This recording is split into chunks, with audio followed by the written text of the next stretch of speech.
If your drain pipe is cracked near the floor or where it goes through a wall, you gotta act fast to avoid a total mess. Okay, so here's the deal with fixing cracked drain pipes near the floor or wall. First off, turn off the water supply because you do not want to flood while working on this. Next, clear out the area around the crack so you can actually see what you're dealing with. Use a pipe cutter or hacksaw to carefully cut out the damaged section. You want clean edges for a good fit when you replace it. Measure the gap precisely and get a new piece of pipe that matches the size and material of the old one.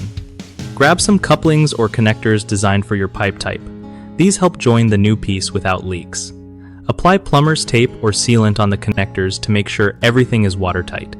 Push and twist the new pipe section into place, making sure it's snug and aligned correctly with the rest of the drain system.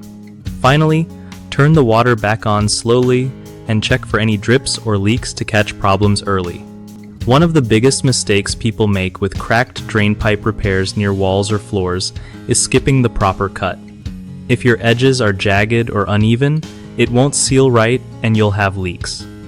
Fix that by using a proper cutting tool and smoothing edges with sandpaper if needed.